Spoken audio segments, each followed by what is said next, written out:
Morning, everyone. Welcome back to the LOOPcast. Today, joined by Erica and Tinfoil Tom McCluskey, Catholic vote lobbyist. I'd imagine it's an extraordinarily fun time to be on the Hill. I'm not tired of winning. I'm tired of keeping up with all the winning. Yeah, no It kidding. It's been a very flood the zone approach, it feels like. We are the deep state. Like it's just winning all the time.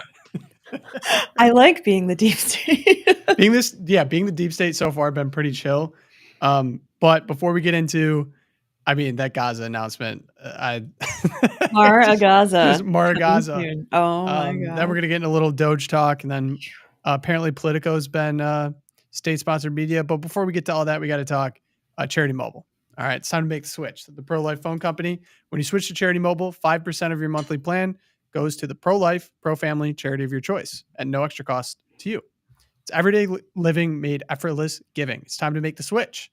With the same nationwide coverage as major carriers, Charity Mobile has a variety of plans to fit every need, from basic talk and text options to unlimited data, and you can get up to 8 lines. They offer a range of phones, from a simple flip phone to the latest 5G smartphone, or you can bring your own compatible device. Plus, no contracts, no termination fees, and a 30-day guarantee, so there's no risk in giving them a try. Charity Mobile has been in business for nearly 30 years, providing the U.S.-based customer service by phone, chat, or email, so why not buy the way you believe and support causes that matter to you with everyday phone use. New customers can get a free phone and instant credit, plus free activation and free standard shipping with promo code LOOPcast. That is promo code LOOPcast. Charity Mobile, thank you for sponsoring today's episode. Boy, do we have a good one for you guys today. Welcome to everyone in the chat. Very lively this morning. A lot of people probably trying to keep up with the news just as we are. Okay, so Gaza, I think we just start with the news clip here. Let's do it. That set everything off. I think President Trump met with Bibi Netanyahu last night. Long meeting, and then he tosses this one out. There. I'm talking tonight about the United States taking over a sovereign territory. What authority would allow you to do that? Are you talking about a permanent occupation there? Redevelopment? And Mr. Prime Minister, do you see this idea as a way to expand the boundaries of Israel and to have a longer peace, even though the Israeli people know how important that land is to you and your citizens, just as the space is inherited by the Palestinians as well? I do see a long-term ownership position, and I see it bringing great stability to that part of the Middle East and maybe the entire Middle East. And everybody I've spoken to, this was not a decision made lightly. Everybody I've spoken to loves the idea of the United States owning that piece of land, developing and creating thousands of jobs with something that will be magnificent in a really magnificent area that nobody would know. Nobody can look because all they see is death and destruction and rubble and demolished buildings falling all over. It's just a terrible sight. I've studied it. I've studied this very closely over a lot of months, and I've seen it from every different angle. And it's a very, very dangerous place to be, and it's only going to get worse. And I think this is an idea that's gotten tremendous, and I'm talking about from the highest level of leadership, gotten tremendous praise. And if the United States can help to bring stability and peace in the Middle East, we'll do that. Bibi? I mentioned again tonight our 3 goals. And the third goal is to make sure that Gaza never poses a threat to Israel again. President Trump is taking it to a much higher level. He sees a different future for that piece of land that has been the focus of so much terrorism, so many attacks against us, so many trials and so many tribulations. He has a different idea. And I think it's worth paying attention to this. We're talking about it. He's exploring it with his people, with his staff. I think it's something that could change history.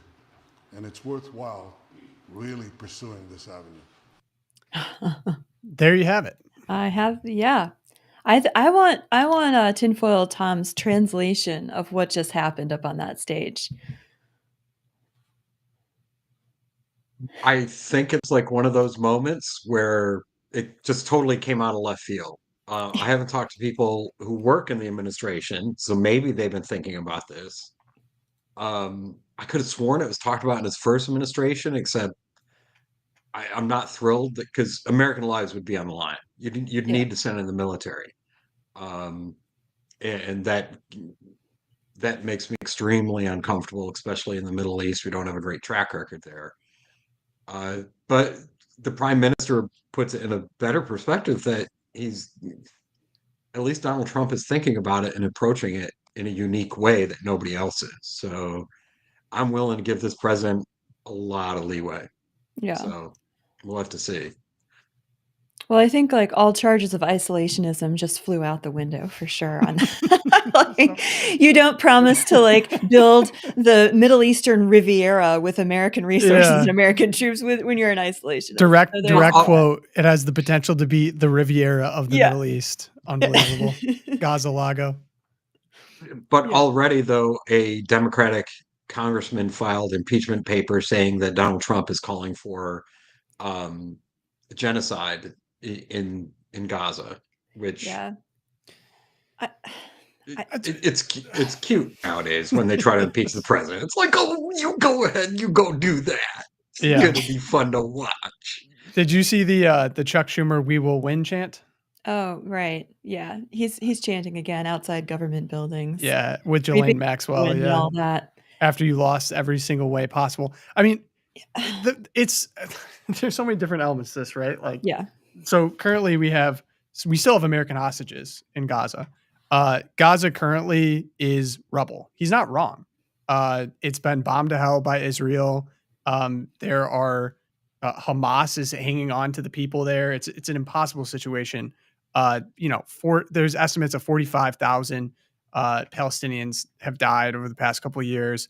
There's no food there. There's food scarcity. There's no hospital access there. It's complete rubble. And then, as Trump said, like if we were to take it, Americans would have to go through and sweep it for bombs. I mean, there's just bombs all over this place. So, I mean, of course, hilarious that Democrats now are going to get up with impeachment here for ethnic, quote unquote, ethnic cleansing. He did say that it'd be open to the world's people, I think. He wants Jordan and Egypt to take some Palestinians. They've been unwilling to do so for quite a while now. Do I think that it's as serious on its face? No. No. This is how Trump negotiates. So for all the people, I could see people being frustrated, of course, as like a major campaign promise for Trump was, we're not going to be nation building. We're going to be getting out of these forever wars. We're not going to be threatening American lives when they don't need to be threatened. This seems like a divergence from that, but at the same time, I could see it as, all right, what would be worse to Arab states than the United States taking over the Gaza Strip, like having a foothold right there? I could see like the worst possible option. Maybe that would just encourage some of these Arab states to try to work towards solutions. I'm really not sure where this goes. I truly am shocked. I don't know what this sparked, but I think it definitely sparked something different than the current situation. Right. And I think we need to look at the pattern of the foreign policy so far. So remember just a few days ago, over the weekend on Saturday, these 25% tariffs are going to kick in for Mexico and Canada. And the energy that the media and the Democrats spent over, weeping over cans of Corona and this is going to destroy our economy. Oh my gosh, and blah, blah, blah. And like attacking the principle of tariffs and trying to give economic explanations of what was going on, only to find out that within 24 and 48 hours, respectively, Mexico and Canada come back having caved to many of our demands and offered assistance in all these things we want to do. And Trump's just like, oh, well, that's great. We're going to just pause them for 30 days and make sure you do what you say you're going to do. So again, I don't know what went into his proposing this in front of the world press, standing next to Bibi on the stage there. I think Netanyahu body language, he was shocked.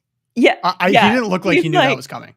Yeah, just from it was great. It was fun to watch. But I think we gotta, and now the left is like, oh my gosh, we're nation building, neocons unite, and like. There's something else going on here besides Trump wants to go colonize the Middle East. That we really just lot gotta, of federal like, workers right wait. now who are currently looking for employment. So maybe we just It's solve true. two problems with one and send them all to Gaza to help rebuild, and Clear the they can rubble. stay there and Sweep for bombs. Sweep for mines. I saw a UN damage assessment released in January. showed that clearing over 50 million tons of rubble left in Gaza in the aftermath of Israel's bombardment could take 21 years and cost up to 1.2 billion. Yeah, It's a lot. it is a lot, and for better or for worse, the United States has an interest in the Middle East. I mean, we saw what having hands off in some of these areas led directly to 9/11 in many ways, and I think that just completely pulling out and being isolationist isn't an option, and it's not Trump's long-term goal for the region. Now, going in and completely occupying Gaza and making it a United States territory or whatever this would look like, probably is like, again, art of the deal going on here. Yes, in the chat. But at the same time, there's a balance going on that we've got to figure this out. And peace there is important to all the neighbors as well. And Israel's not a poor country. Saudi Arabia is not a poor country. None of these countries are No. poor countries. So maybe, and I'm not calling for the UN because the UN would just make things worse. But maybe there is possibility for some sort of coalition effort led by the U.S. Where we're not footing the whole bill, and what we're promising is stability finally in that area. Yeah, it seems most likely to me. Just kind of like a kick in the pants to countries around that area to start working towards solutions. It really is. It's in no one's interest for that to be a perpetual bombing zone. No. And you would think, I don't know, just I'm probably the most sympathetic probably to the Palestinians, especially the Christians there, of people that I talk to. But I'd imagine that having Hamas control that region isn't ideal either. I mean, if the United States were basically to offer some reprieve from just being completely run by terrorists, I would say that's a win. I personally am also not very much an interventionist, so I might be uncomfortable with an American toll of life that would be required there. So, what I will say, I do like that this is an out of box solution. What has been going on for the past 100 years is unsustainable and just will continue to be horrific. So, yeah, Netanyahu's staying for a couple more days. I think he's going to meet with JD Vance and a couple other people. They're still working on the ceasefire and hostage transfer stuff. I think they've started phase one. I think Steve Witkoff said that they completed phase one and now they're moving on to phase two. So, right. Really one thing is certain. I mean, Trump had said that, look, if this hostage deal doesn't go through, if we don't get our people back, all hell will break loose. That was before the inauguration. And I see this as just, also signaling to Hamas that this is what hell could look like for you if you don't complete this deal. Because they agreed to return all 33 hostages. We only have 13 back so far, and the Americans are still over there in the tunnels. Yeah. So he's also in the middle of trying to get the deal that is on the table completed. There's a lot going on. Yeah. So I guess we'll see. I mean, that literally happened last night. So not a lot has been flashed out. We had to rework the loop at like 10 p.m. Thanks, Trump. He really does hate journalists because every piece of breaking news happens after 6 p.m. He's like, back to work, guys. Yeah, he really does hate journalists. I despise a lot of journalists too. But yep. Okay, moving on. And I'm so happy we have Tom McCluskey on for this section. So Elon and the DOGE kids, as I'm calling them, there's this big Wired article written about how these inexperienced savant engineers have been given everyone's social security number, basically was the tone of the article. I'm a big fan of the kid from Nebraska. He deciphered a ancient scroll because he loves Latin and he used some like AI technology of like, these are the people I want looking at finances. But USAID has come under a lot of scrutiny and I mean, Democrats are freaking out at this point. I just want to get a general sense from someone who's been in DC a long time, understands the mechanisms. How legitimate are the claims of the Democrats going on here? And then also for spending purposes, it feels like we all kind of have known that there's been so much waste. Is it actually true? It's so true that, and it's kind of like the president's solution with Gaza Strip that, because for years in the 90s, there used to be pieces of legislation introduced every year. Get rid of Department of Education, get rid of Department of Energy, get rid of USAID. But then in the 2000s, those were kind of poo-pooed, like, oh, you don't know what you're talking about. Those things are so essential. Yeah, they're essential for the left. They're essential for undermining American interests abroad. all of those agencies, USAID right at the top. It's always been a problem for conservatives because even if when we get good people in there, Jeannie Mancini, the former uh, president of the March for Life, used to be in USAID. Even Richard Grenell, who I'm not a fan of all of his policies, under Bush, he was our friend at USAID. Yet these people would consistently be overrun. Yeah. Um, i- it's getting rid of the whole thing is the way Elon Musk put it is we were looking for the worm in the apple and what we found was a bowl of worms. Um, and with a bowl of worms, you go fishing. Oh my goodness. Yeah. I mean, it looks like they worked pretty quick. We found straight from the White House 1.5 million to advance diversity, equity, and inclusion in Serbia's workspaces and business communities, 70,000 for production of DEI musical in Ireland, 2.5 million for electric vehicles in Vietnam, 47,000 for transgender opera in Colombia, 32,000 for a transgender comic book in Peru, 2 million for sex changes and LGBTQ activism in Guatemala, 6 million to fund tourism in Egypt, hundreds of thousands of dollars for a nonprofit linked to designated terrorist organizations, even after an inspector general launched an investigation, millions to the Eco Health Alliance, which was involved in research at the Wuhan lab. Right. It Can we just goes pause for that on one? and on. It's horrific. And I mean, for the people making the argument, oh, this is only 1% of government spend. What are we talking about here? Like it's not a magnitude argument. It's not a quantity argument. It's like, what are we projecting? What have we been projecting to the world as to what America stands for the Right. last however many years? And it's horrific. I couldn't even imagine. I know that Nayib Bukele with El Salvador is like, yeah, countries understand the strings that come with accepting US aid. It means that you are going to accept these bizarre priorities that are anti any type of Western Hemisphere Christian culture if you accept that aid. And they'll actually hold like necessary aid hostage over your head and say, hey, you want this food? You want these things? You're going to take this as well. You know, you're going to be pushing atheism in Nepal. Like almost like bizarre, hard to even make up type things we've been doing for the past 10 years at least. A lot of it against the law. There is a law, the Zoolander Amendment. I always call it the Zoolander Amendment. Um, but that says that the U.S. government cannot be influencing these other countries, mostly on the issue of abortion. And it just gets violated right and left by both administrations, usually worse under Democratic administrations. So I hope after this as well, somebody goes back with a broom and starts in a dustpan, finding all these ones that were promoting abortion and start prosecuting for Yeah. them, finally prosecuting for people breaking the law. Yeah, I was reading around different like Christian and Catholic pastors, priests, people who have actually been in these countries and talked to people from these countries, coming out with just testimonies of the absolute horror that USAID has been for them. So this one, Josh Howerton, who's the head of Leak Point Church in Dallas, which is a huge mega church, it has missionaries all over.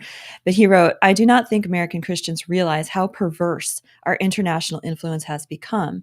The pastor of the largest church in Chile spoke at Lake Point in Spanish last year. He explained that despite having a deeply traditional view of gender and family, Chileans have been aggressively teaching LGBT ideology in their public schools to the horror of the parents. Why? Because Chile feared losing USAID if they didn't. We're talking millions and millions of dollars in there. There was a Ugandan influencer who went on TikTok this week too, and she was just railing against her government, saying, "Look, Trump is giving us an opportunity here by cutting off this USAID. This is an opportunity for us to do what we say we have always wanted to do, which is be independent, run our own government, create wealth in our own country for our own people, and."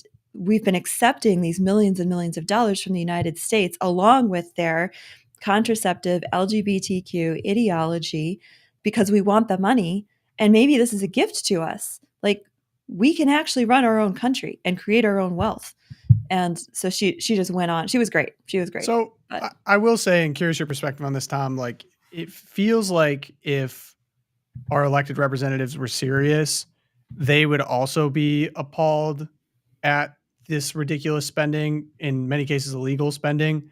What I've seen as the response from Democrats are, going to the U.S. Treasury building and chanting things like this. I mean, this clip is never going to get old to me. But here's Chuck Schumer outside the door. We will win. We won't rest. We won't rest. That's painful. He's trying to hit him with that cane. He's got to get closer. Can we play it again? Can we play it again from Scott Jennings?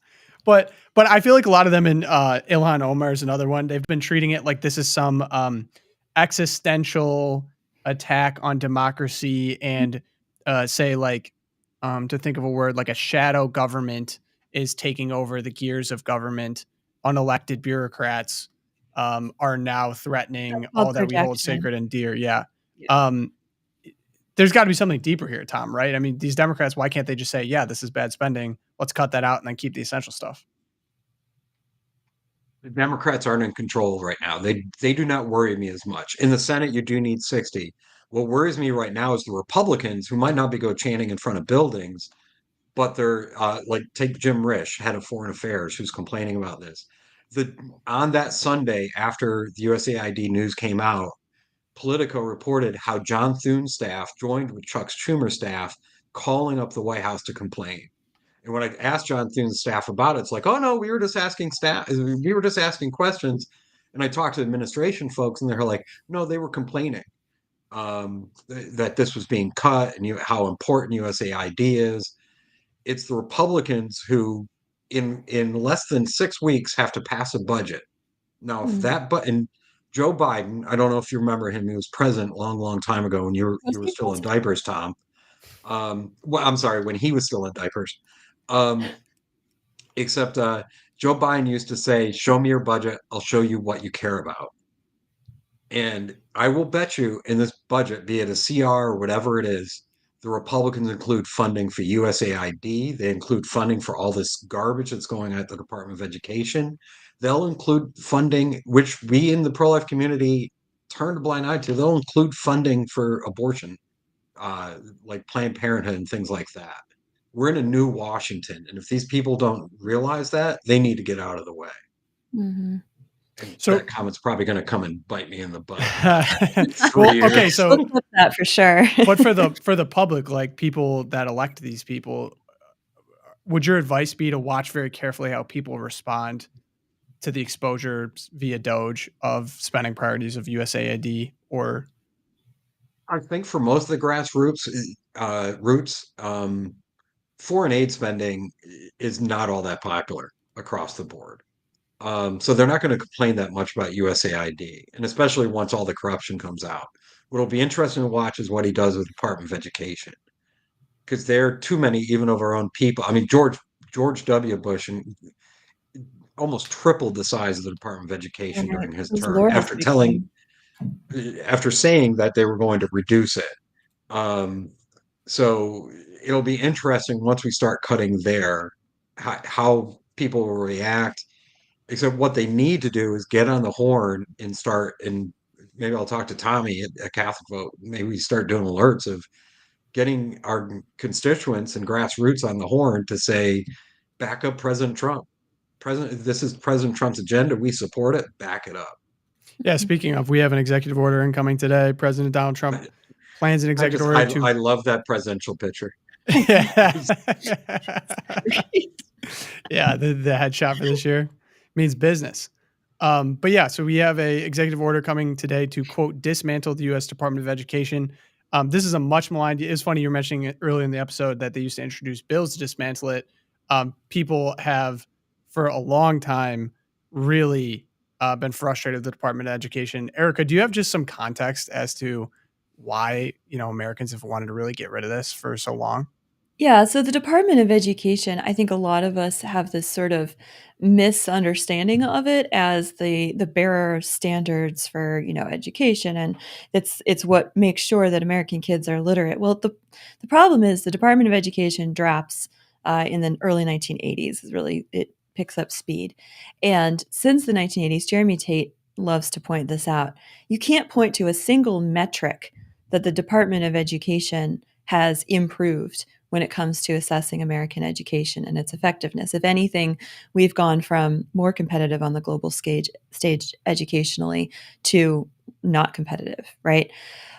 What the Department of Education does, and you can correct me if I'm wrong, McCluskey, it's responsible for doling out federal funding to schools, to states to then give to the schools around the country.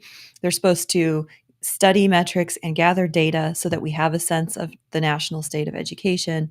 But what it's become is a sledgehammer, a hammer held over the heads of state departments of education.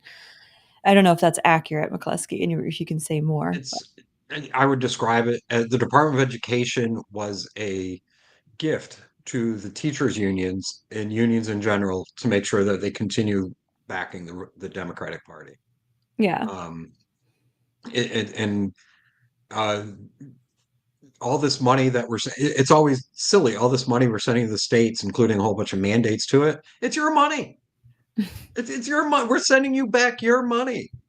What if we let them keep it and let them decide what to do with the money? Right. Instead of saying, send us some money, we're going to take 70% off the top, then we're going to send some back to you, except we're going to give you strings of what you have to follow to do it.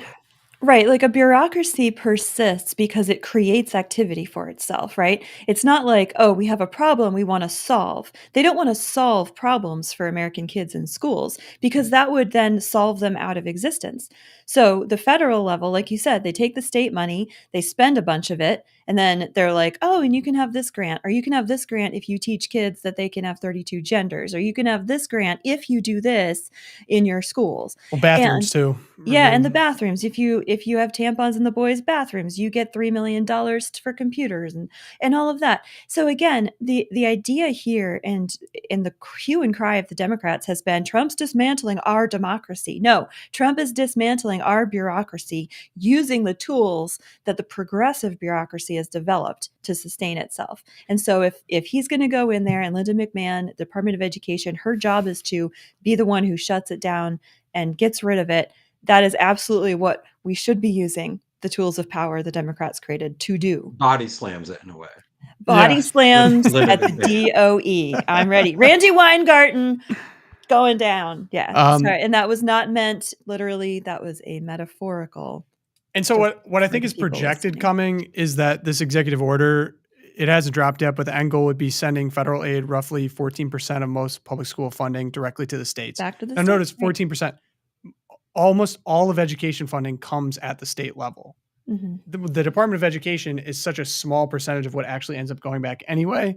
So it's just like, why do we have this middleman here? Why not just help these states where they need help? But for the most part, your state property tax goes towards education.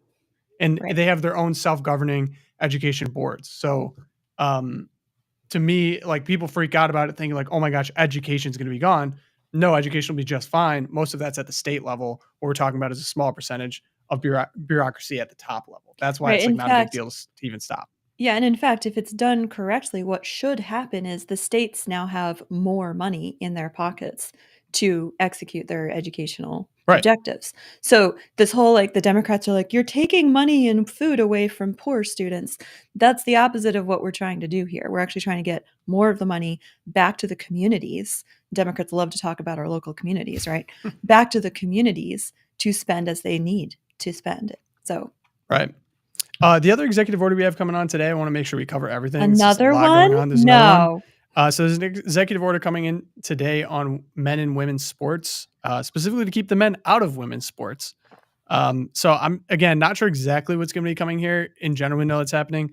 The U.S. House actually just passed the Protection of Women and Girls in Sports Act with a vote of 218 to 206, aiming to ban transgender women and men, from participating in female sports teams at federally funded schools. So Tom, I don't know if you have any insight on this. So to me, if this is already going through Congress, what's the need for an executive order from Trump? Well, one, the Senate, it's being held up for a vote in the Senate. John Thune's office seems to be holding it up. I was at meetings yesterday trying to figure out why. Didn't really get much of an explanation. Two, it will not pass the Senate. However, it needs to pass the Senate. Otherwise, it's going to go back to what we had during the Biden years. Whenever the next Democrat gets into power, Right. it's going to switch back. That oh yes, men can play in women's sports. So it's important that the president is doing this. However, it is more important that Congress reacts. It's just like with the dismantling Department of Education, funding of the USAID. These are all great things that President Trump is doing. However, for them to really be effective, Congress needs to come along and follow up on some of these things. On USAID, because it was created by an executive order, but then there was legislation passed like in 1998, authorization language that allowed for USAID to exist.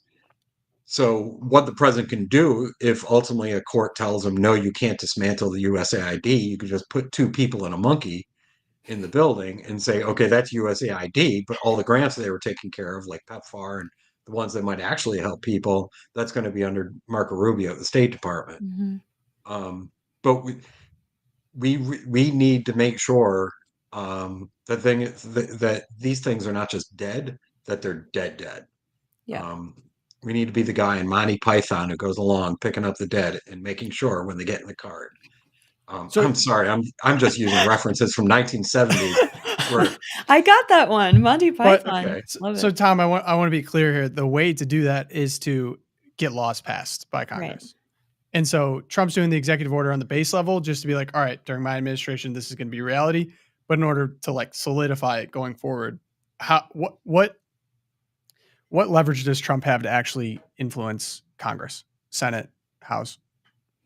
Yeah, I was at a different meeting. I have a lot of meetings lately, except they're all like happy meetings because let's take he has a lot of influence right now. I was at a meeting yesterday and we were talking about reconciliation, which is probably going to be the major piece of legislation that will pass this Congress because you can do it with only 51 votes in the Senate. The hope is it'll extend the tax cuts, it'll defund Planned Parenthood, it'll defund trans surgeries on the federal level and trans chemicals and stuff like that. Congress cannot get its act together. And that's not just at the feet of John Thune sort of at the feet of John Thune, but not really at Mike Johnson's, who I've criticized before because it's such a tight Congress right now. There's no leadership saying this is what we need to do. And this is why we need to get Russ Vought into Office of Management and Budget, because Russ Vought will be the adult in the room and say, like, okay, here's all our objectives. Here's how we're going to accomplish them. Get on board, Congress, or I'm going to have Elon primary you the next time you're up. And that's how the administration, working with Elon, with Russ, and the president, can influence this Congress to actually start getting things done. Yeah. Please tell me John Thune is up for re-election in 26. Is he? I don't think he is. See, right. Josh would know this right off the top of his head. He would. He'd. I'm pretty sure he's not. Tom, another question for you. Would it be important to get this done within the first 2 years? Or are you suspecting to lose seats and to become even tighter in midterm elections?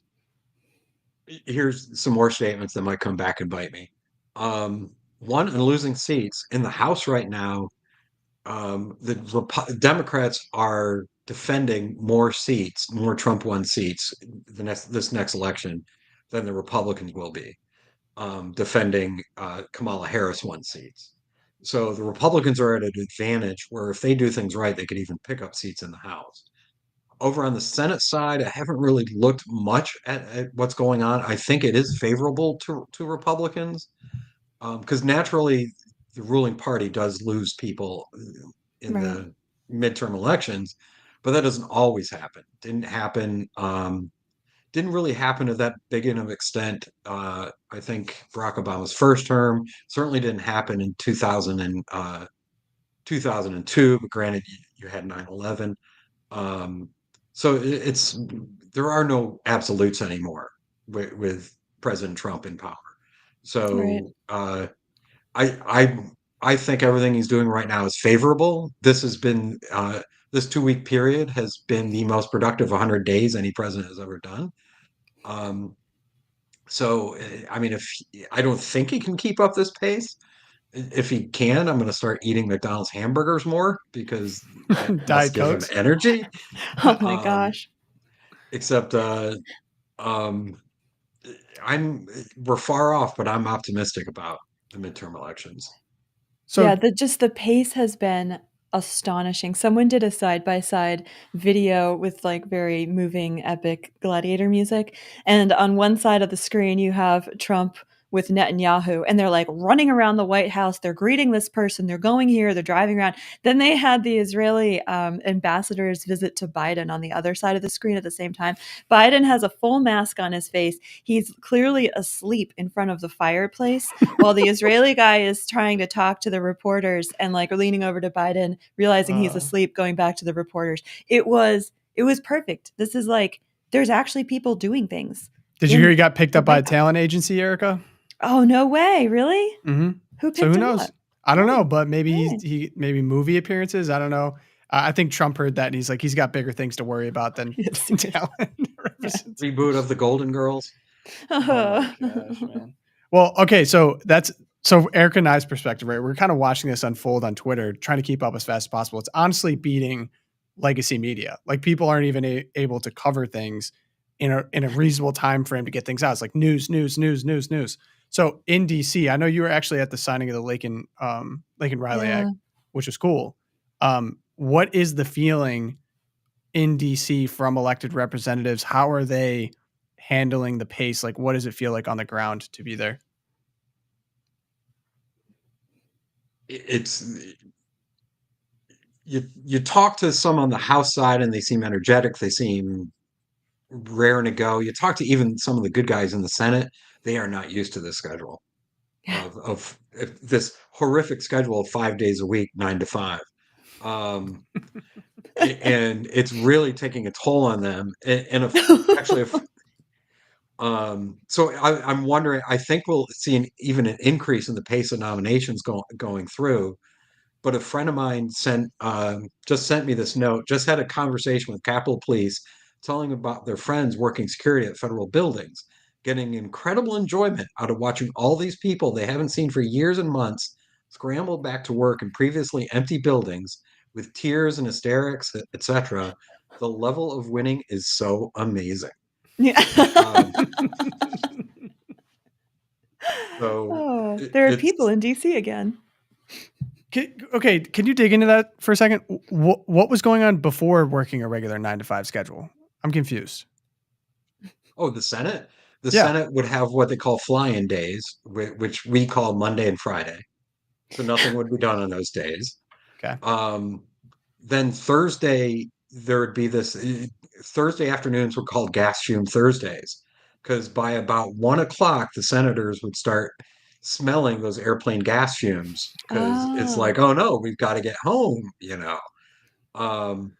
So a regular workday would probably start about 10, work week would probably start about 10, 11 a.m. on a Tuesday and end at and the final vote would probably be at about 1 or 2 on a Thursday. And that would be their week. The meetings I've been to over the last week, and every Senate staffer, even the good ones, are just like, we even had to work on Saturday. And it's like, oh, wow, that must have been I'm in our day-to-day jobs every now and then. Guess what? We got to work on the weekends.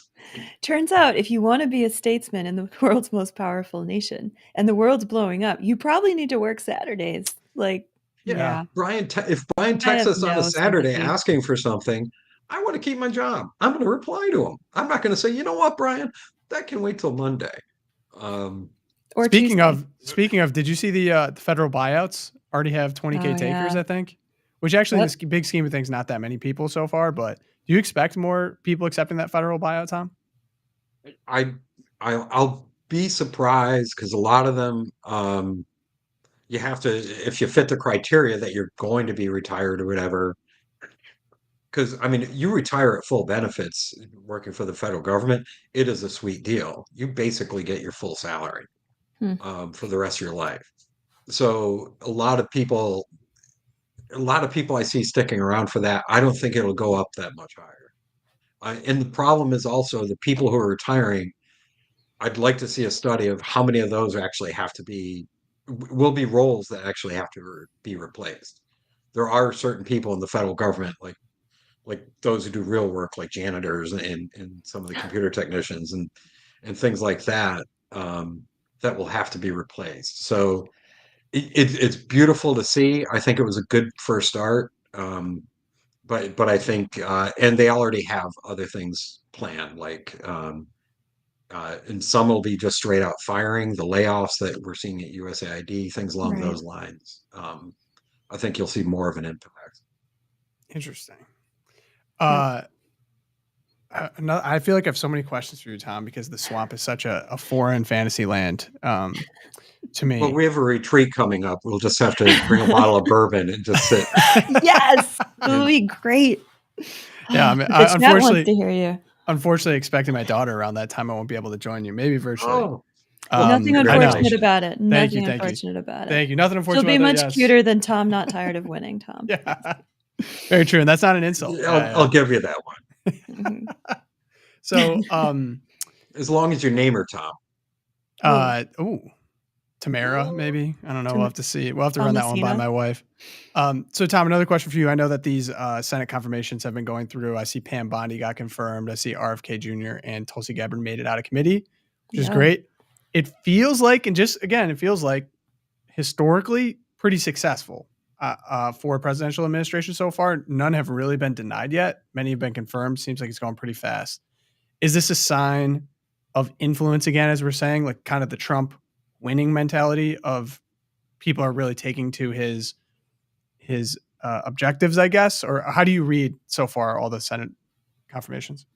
I was at a different meeting yesterday with a whole bunch of Senate staff, and they were shocked because in the middle of the meeting, I said to the Thune staff, I really have no complaints about the pace of the nominations. I think you guys are doing a great job. At one point, Tom Tillis, when he said he was going to vote against, was it Tulsi? I think it's hard to keep up with who's. John Thune was just like, okay, well, that's not my problem. It's yours. You tell the Trump White House you're going to vote against her. And Called your bluff. that was the proper response, I think, from John Thune. Yeah. So the pace is just going amazing.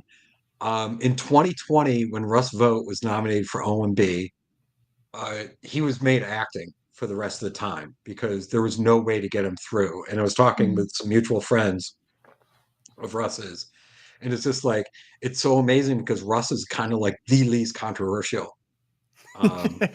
He will probably, this you can mark my words, he will probably have the most impact and long-term impact on government, especially on waste and abuse. However, right now it looks like he's about to sail through as well. The Democrats protested and didn't show up for his committee hearing. So the committee put out a press release saying unanimous vote, Russ Vought passes. Because all the Republicans voted for him. The Democrats didn't bother to show up. So it is. Why? Can I dig into that briefly? Why was Russ so controversial in 2020, and why do you feel like he's going to be so effective this time around? Russ is the type of guy who, if he's smart, he knows his way around the mouse traps that or rat traps, I guess, that DC sets up. Everything goes through OMB. When Russ was just a staffer, and I think Mick Mulvaney was head of OMB, and I didn't realize this until the first Trump term. You know, the Mexico City policy that had very, in retrospect, limited scope of stopping federal funding or international funding of abortion from U.S. taxpayers. It went through OMB, and some people at OMB, including Russ, were just like, this seems like we're not doing enough. And they expanded it into the Protecting Global Life amendment. So it's no longer the Mexico City amendment. So now it includes all federal funding that goes overseas cannot go to pay for abortions. There's the conscience regulations, they go through OMB. But all the spending, all the cuts, everything else will be going through the Office of Management and Budget, when the president opposes or supports a piece of legislation, you'll see at the top, it'll be the president's view on that piece of legislation. It's written by the OMB, Office of Management and Budget.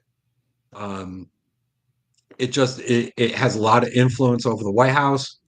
And when it's led by somebody good, somebody like Russ or Mick Mulvaney back in the day, it can be very, very effective and help streamline government to be more effective. Wow. I'm And so this excited scares about the heck- OMB. I know it's a nerdy thing, like a political nerdy thing or whatever. Except this could really, really change things. And icing on the cake, Russ is 100% pro-family, 100% pro-life. Smart enough to be Catholic, but he's not Catholic yet, as I like to say about people. But so it's one of us in that position. Okay. That sounds great. Tom, I have a pre-Twilight thing to show you, and I'm sure that you especially will appreciate this. So are you a Bill Kristol guy? No. Not I'm really? a Waterford Crystal guy. Wow. Swanky. Well, so we have Bill Kristol. The deep state Irish. is far preferable to the Trump state. He is the prime example of Trump derangement syndrome. Somebody who used to be able to tolerate. He's very much a neocon, National Review, stuff like that. You know, no war is a bad war. Look how much it profits America. Yeah, exactly. But he's one of those that even when Trump does something that he has long professed is a good thing to do, he takes the opposite view just to be anti-Trump. So it's kind of sad how some of these people have come out on the other end. Mm-hmm. And then I will say another pre-Twilight Zone. We have Chuck Schumer. An unelected shadow government is conducting a hostile takeover of the federal government. Oh my and God. it was retweeted by Alex Soros. It's rich. And you're like, yeah, it's you, Chuck. You're I mean- describing yourself. Hard to describe just how little sympathy I have for any of these people. Zero. Yeah. The same people that shut down my churches, that forced a vaccine on us all, and then called parents at school board meetings domestic terrorists, put masks on my toddlers. Yeah, I got no tolerance for these people. I say burn it all down. And actually, I think we're That was heading a in a good pretty direction. that was a subdued, angry populist Tom right there. But I don't know about burn. dude. I got a lot of anger welled up for the last 4 years. You could add, these are the same people that tell people like us that we're opposed to science. Yep. Yeah. Yet believe that women can have male anatomy and There- men can have female anatomy. yeah. I forgot But this we're was the a crazy family ones. podcast. Yeah, and just made up the 6-foot rule, all that good stuff. Yeah, no sympathy. Burn it all down. Burn the ships. So we go Twilight Zone now. Erica, or actually, Tom, I think you're up first. Do you have one? I can wait. I can go Erica first. I had a couple I had put in the thing. And one I'm gonna go with is it's coming out like a whole bunch of videos and also paper written on paper that was from congressmen that was most likely written on paper and copied by paid for by taxpayers. Dozens of Democratic House members are advising illegal immigrants on how to avoid federal law enforcement. It's Lucera, Gwen Moore from Wisconsin, Deliacy Ramirez, Elon Omar too. Elon Omar. Yeah. We had a video of And her. she did it in Somalian. So I don't know if she thought that meant that we weren't going to be able to translate it, but doesn't she know we can just have one of Elon Musk's teenagers put it into a translator app and figure it out right away? yeah. The boys of Doge. Guess not. Right. So why are these people like not under arrest or something, Tom? That is a good question. We have been talking about Chuck Schumer a few times, and when I was complaining to the Thune staff about their joint call with Chuck Schumer, I pointed out that Chuck Schumer is currently under investigation by the DOJ for threatening government officials, Right. Supreme Court justices, and threatening the lives of them, and that maybe John Thune needs to pick better friends to hang out with. So some of them are being under investigation. It'll be, and this is before even Pam Biondi gets to the Department of Right. Justice, She where hasn't some of even this stuff is started going work yet. on. So I'm not one for revenge, but I am one for justice. So if these people are breaking the law, we've been letting them get away with it for way too long. Yeah, And we need to set examples. shout out Jess in the chat too. Did you see the thing with Phil Murphy basically saying Yeah. that he was housing an illegal at a Yeah. press conference or something? Like, what an insane thing to say. It was an interview with a local person, and he's actually saying, yeah, she lives in the apartment over our garage. You're the governor of a state. You're basically like broadcasting to the man. world. Maybe it's these politicians that we need to send to El Salvador prisons. Yeah. Ooh. Did you see they the offered? video? Oh, I know. I'm against sending U.S. citizens, except I'm not quite sure if I describe politicians as citizens. So, so background on that, El Salvador basically offered, they said, for a small fee to take some illegal immigrants, I think. Was it criminal illegal immigrants? Criminal illegal immigrants. well, from the they United offered States. to take criminals, period. Right. Oh, They didn't have, it wasn't just illegals. But even the administration was just like, I'm not really sure about the legality of sending U.S. citizens abroad to prison. Yeah. Jeez. Yeah, I'd like to set a standard here as well. Erica, your Twilight Zone. Oh, okay. I'm going to go with the heartwarming, awesome Super Bowl Sunday. All right, so Super Bowl's coming up on Sunday. We've got the Chiefs versus the Eagles. I'm going for the Chiefs. I wore my red today for the Chiefs. But this was a great story. So you might remember that last week we had not one massive air tragedy, but a second one when a medical plane, Airbus, crashed in Philadelphia. And this one was scary. Everyone on board died, but it also landed in a very heavily populated area. And so there were multiple casualties on the ground as well. And we're trying to figure out what happened, medical what caused the plane crash, but at least 24 people were injured. One person on the ground was killed. And this one little family, they were doing a donut run. So their dad and his 3 kids, they're doing a donut run, and the plane crashed right near their car. This little boy here, oh man, he's so cute. The little boy, Trey Howard, he throws himself on his sister to shield her. And in the process, the dad throws himself on the other child. Trey throws himself on his sister, and he's terribly injured. Shrapnel hits his head. Rushed to the hospital. He saves his sister's life. He's rushed to the hospital, emergency brain surgery. The first thing he asks when he wakes up from surgery, Daddy, did I save my sister?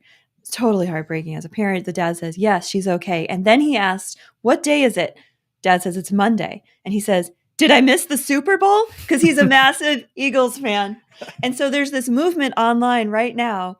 And at the local news station, they're taking calls from thousands of Eagles fans being like, Eagles, you got to get this kid Come on now. tickets to the Super Bowl. Come on. Come on. So if I can lend my little voice to that movement, please send Trey and his dad and his whole family tickets to the Super Bowl. He totally deserves it. So that was just a heartwarming story going into the Super Bowl. I'm still rooting for the Chiefs. Sorry. I didn't know the story. I'm going to root for the Eagles now. Isn't it great? What's really heartwarming about it is the dad. It also includes how the dad threw himself on the other kid. Yeah. So the example he was setting is just beautiful.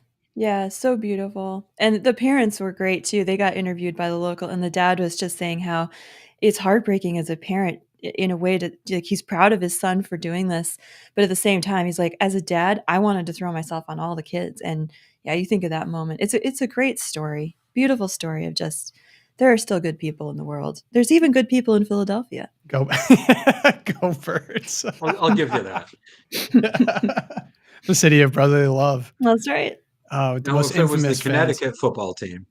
Oh, Connecticut football team. I'm down on Connecticut. Did you see the story in the Loop today about the Connecticut public school teacher in New Britain, who's she's been on suspended without pay for displaying a crucifix in her classroom? Oh man, go check that out in the Loop. If you're not subscribed to the Loop, what are you doing? Get subscribed. Read about how terrible Connecticut is. I think it was just a crucifix on her desk that she'd had on there for years. It was on the wall next to her desk with all her family photos, and they're suspending her for insubordination. That's so outrageous. And please understand, the Loop does not. It's not all stories about Connecticut. No. I didn't mean to mislead, but that was a rich one. All right, so I have two. One related to the Super Bowl. I will start with the Super Bowl one. So congratulations, everyone. We have ended racism. Oh. The NFL is removing end racism from the Super Bowl end zone. Congratulations, guys. We did it. It's an accomplishment. And I will have to say, though, unfortunately, I was super racist until I saw the NFL put this in the end zone, and I really rethought how I was operating myself, self-reflection. And anytime I saw it, it was a good reminder. So unfortunately, does that? I think Keith Olbermann tweeted about this, being like, they removed it. Therefore, they're racist. And I was like, yeah, because that's how it worked, right? It's like, the whole thing was stupid, woke, virtue signaling that everyone hated. It should have been done so long ago. It was when they did it on the back of helmets too. It was so ridiculous. Like these stupid messages. They won't even let people put like religious stuff. They're like, no, you got to put these like secular humanist, sayings on the back, and then that's going to make a big change. Mm-hmm. Major eye roll. This is long overdue. So congrats. Well, their decal right now is the helmet decal is choose love. And I'm wondering, I like love. All you need is love. But what love? What are we talking about? Yeah, basically all the virtue signaling. It's all stupid. The social justice warrior NFL, like just get rid of it. Come on. It's all the time has come. The time has passed. Okay, but my more favorite Twilight Zone. So yesterday, not exaggerating, I was in bad state. I was sick the whole day yesterday, so I had nothing better to do than follow what was going on. And so I was curious. I saw this tweet. Staff at Politico did not get paid for the latest pay period. The company just sent several emails to employees saying it believes there's a technical error and it is looking into how to fix the issue. So Politico, national news organization, noticeably, the DOGE kids were going through USAID. So me putting two and two together, is it possible that this news organization was being funded by USAID? And I was digging around, and it turns out, yes, they were receiving money from you. This is so outrageous. This is unbelievable. All public information available. Total awarded amount $8.1 million for 236 transactions. That's not even as big of the scope as I believe it's closer to about 30 million, 36 million. And they're for these subscriptions for all different government agencies. So like agriculture had all of these, whatever, subscriptions. And I was just like, this is so outrageous. And then I was thinking about it even more. I was like, Politico's broken some big stories. Guess which outlet the Biden campaign and Intel officials solicited the laptop letter story to? Hunter Biden's story is Russian disinfo. Dozens of former Intel agencies say. This is Politico. Yep. It's like if anyone's ever read a book, it's like the first thing that they talk about when it comes to like Marxist, communist countries is they all own the state media.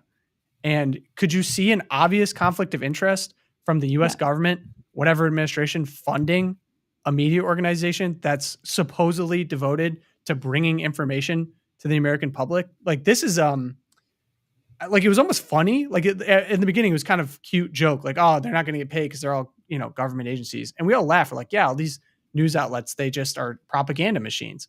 And then we find out actually, yes, they are propaganda machines. They are receiving, like, in what world would USAID need to be funding Politico?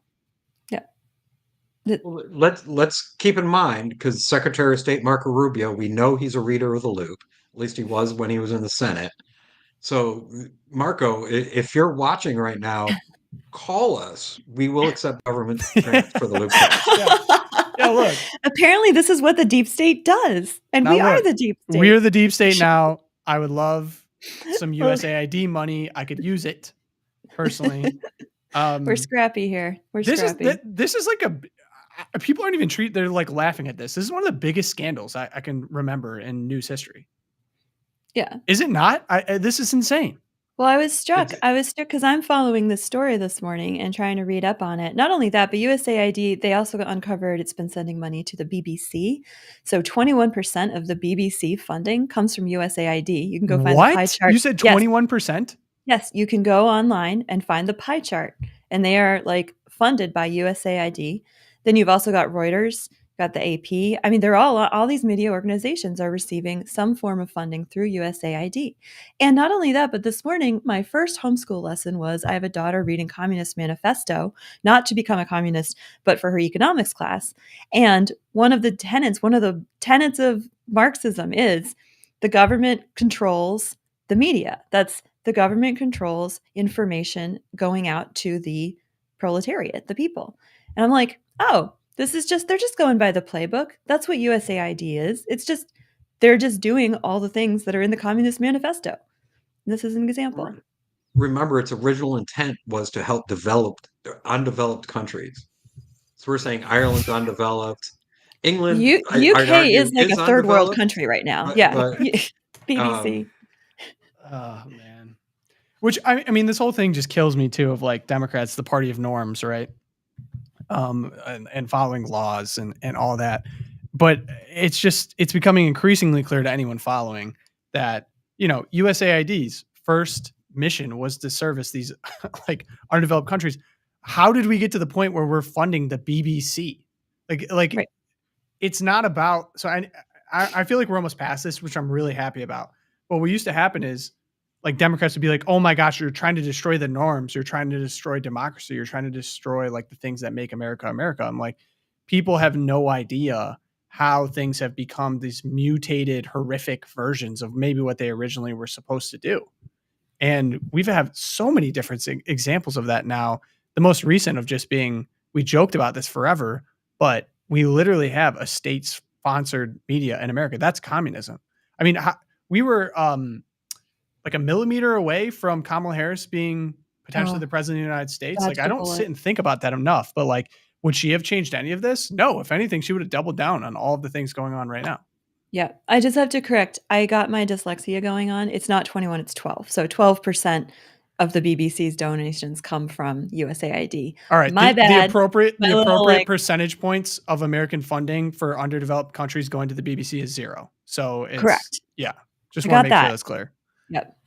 The main argument I heard in defense of the Politico was that this was for subscriptions, but nobody in the federal government needs $30 million of prescriptions to Politico or $12 million to I don't even think BBC has subscriptions. Well, a subscription costs like what, $98 a year or something? No, and it's like in the thousands. Oh, is it $1,000? Okay, so $1,000 Politico can be a very year. expensive, but not $30 million expensive. Right. So if you have 236 subscriptions, that should be $236,000, not millions and millions of dollars. Again, and also to be clear, this is money laundering. This is money laundering at the highest level. Like they can just say whatever price they want, and then the money can go to whatever nefarious crap the U.S. government was funding at Politico or BBC or whatever. Yeah. It reminds me of the condoms in Gaza thing. Yes. Like, I was just gonna say that. Yeah, like, do we really think that we sent $50 million in condoms to Gaza? Like, no, it was probably a facilitation of money laundering. Right. In fact, the leftist media yesterday was doing like fact check. How many condoms would $50 million buy? And they were like, it would be enough condoms for every Gazan to use 3 every day for 5 years. There's no way this is happening. And you're like, guys, it didn't all go to condoms, you ding dongs. It's money laundering. Maybe it was an anticipation of the new Riviera. Yeah, true.